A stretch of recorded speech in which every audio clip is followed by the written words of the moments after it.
दुख से मुक्ति पाने के लिए भारतीय दर्शन में एक धारणा बनी, मोक्ष की धारणा। अब ये मोक्ष की धारणा क्या है? मोक्ष को हम जब इंग्लिश में बोलेंगे तो इसे बोलते हैं लिबरेशन, यानी कि दुख ज़्यादा है तो दुख से मुक्ति के लिए भारतीय दर्शन में मोक्ष की धारणा चलती है। हर धर्म ये कहता है कि इस जीवन के बाद एक असली जीवन होगा, और जो सामिस्टिक धर्म है उनमें कहते हैं कि वो जीवन जो है वो बेस्ट जीवन है। क्या है वो?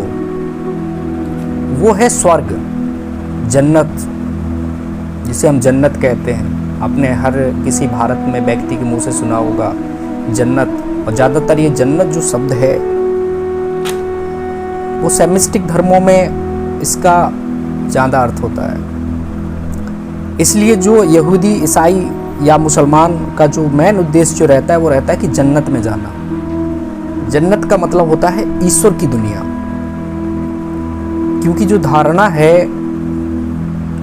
कि जेनेसिस, अगर आप बाइबल को पढ़ेंगे, जेनेसिस का जो थर्ड पार्ट से, जेनेसिस का जो थर्ड पार्ट है उसमें कहते हैं कि आदम और हब्बा ने, या हम कहें कि एडम और ईव ने एक पाप किया, तब वो जन्नत में थे, यानी कि जो ईश्वर की दुनिया थी वो वहाँ पर थे, एडम और ईव। तो जब वो स्वर्ग में थे, ईश्वर के पास थे, उन्होंने एक पाप कर दिया। खूब खुशी थे वो वहाँ पर, खुशी से वहाँ विचरण कर रहे थे, लेकिन वहाँ पर कुछ चीज़ों के लिए मना किया गया था कि आपको ये कार्य नहीं करना है। उनमें से एक काम उन्होंने कर दिया। अब क्यों कर दिया? तो जेनेसिस में लिखा है कि ईव ने उकसाया था, तो एडम ने कर दिया। तो पहला पाप मूल रूप से औरत के मत्थे मर गया है, क्योंकि उसने उकसाया था उसे। अब गलती हो गई, तो ईश्वर ने उन्हें सजा दी कि सजा के तौर पर उन्हें पृथ्वी पर भेज दिया। इसलिए मुख्य रूप से जो ईसाईयत में है और जो गॉड रूप से अगर हम देखें तो यहूदी, इस्लाम में ये मानते हैं कि एक मूल पाप हुआ है, और जिस पाप की वजह से इंसान और जो उसकी पीढ़ियां हैं वो आज पृथ्वी पर हैं। ये धारणा इन सेमिस्टिक धर्मों में माना जाता है। तो जो लोग इस बात को मानते हैं वो मानते हैं कि पर्पज क्या है, आखिरकार हम पृथ्वी पर हैं तो हमारा पर्पज क्या है?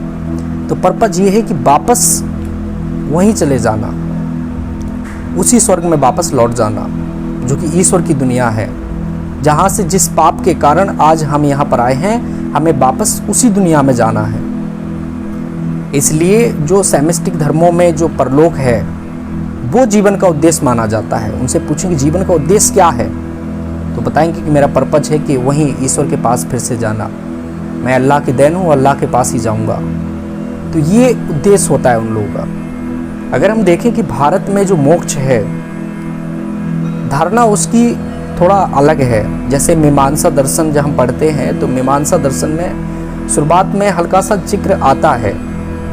अगर हम आगे देखें तो वैष्णव वेदांत में जरूर वैकुंठ लोक का जिक्र आता है, जो स्वर्ग जैसा ही है।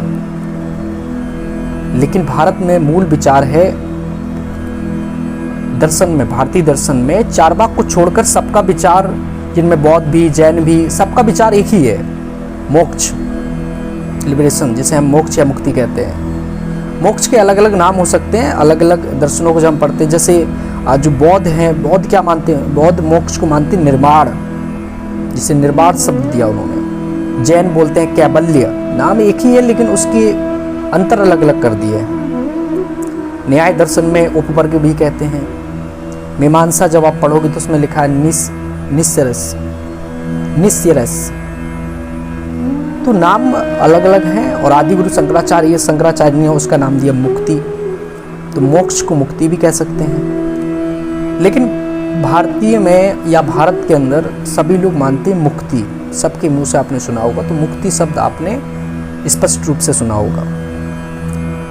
मोक्ष का मतलब कुछ लोग मानते हैं कि दुख जो है वो खत्म हो जाना ही मोक्ष है, और कुछ लोग मानते हैं कि परम आनंद ही मोक्ष है, यानी कि परम आनंद का मिलना ही मोक्ष है। तो कुछ मानते हैं कि जो दुख है, जितना हमारे पास दुख रहता है, वो जब खत्म हो जाता है ना, तो हमें मोक्ष की प्राप्ति होती है, मोक्ष मिल जाता है। क्या है इसका मंत्र समझते हैं। अंतर देखिए, बेसिकली हम आपको समझाना चाहें तो आम तौर पर मानते हैं कि एग्जैक्टली कि कर्म जो कर्म बंधन होता है, कर्म बंधन से मुक्त हो जाना ही, या हम कह सकते हैं कि पुनर्जन्म का जो चक्र है उससे मुक्त हो जाना ही मोक्ष कहलाता है। यानी कि कर्मों का हिसाब जो है, यानी कि हमने अगर कुछ बुरे कर्म किए और बुरे कर्म का फल तो मुझे मिलना है, अगर मैं जीते जी मर गया, अगले जन्म जो हमारा होगा तो उसमें उसका हिसाब भी होना है, क्योंकि मेरा बैलेंस जीरो तो रहा नहीं, कुछ कर्म अप डाउन होते गए।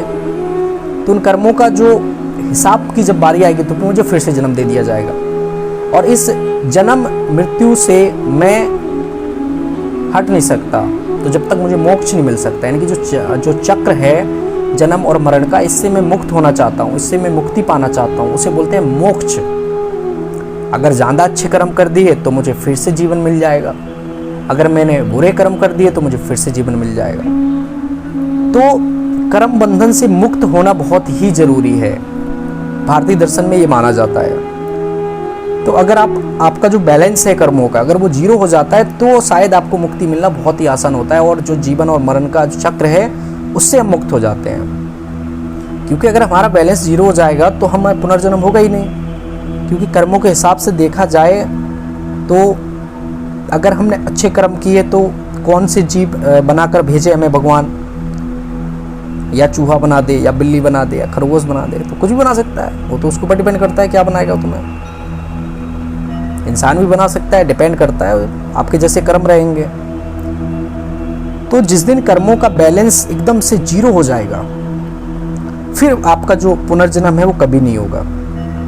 और अगर जीवन का अगर मेन उद्देश्य अगर मैं कहूँ तो वो यही है कि कर्म बंधन से मुक्त हो जाना। और इससे, क्योंकि जीवन जो हमारा संसार है वो दुखमय है, दुख से भरा हुआ है, तो दुख से हम बार बार इस पृथ्वी पर क्यों आए। तो इस दुख से हमें मुक्ति पाने के लिए, हमें इसे कर्म बंधन से मुक्त होने के लिए, तभी हम मोक्ष को समझ सकते हैं, मोक्ष को प्राप्त हो सकते हैं। क्योंकि जीवन दुखमय है, जीवन से मुक्त होना, कर्म बंधन पुनर्जन्म के चक्र से मुक्त होना ही मोक्ष कहलाता है। तो मोक्ष जो है ना, एक स्थायी अवस्था है।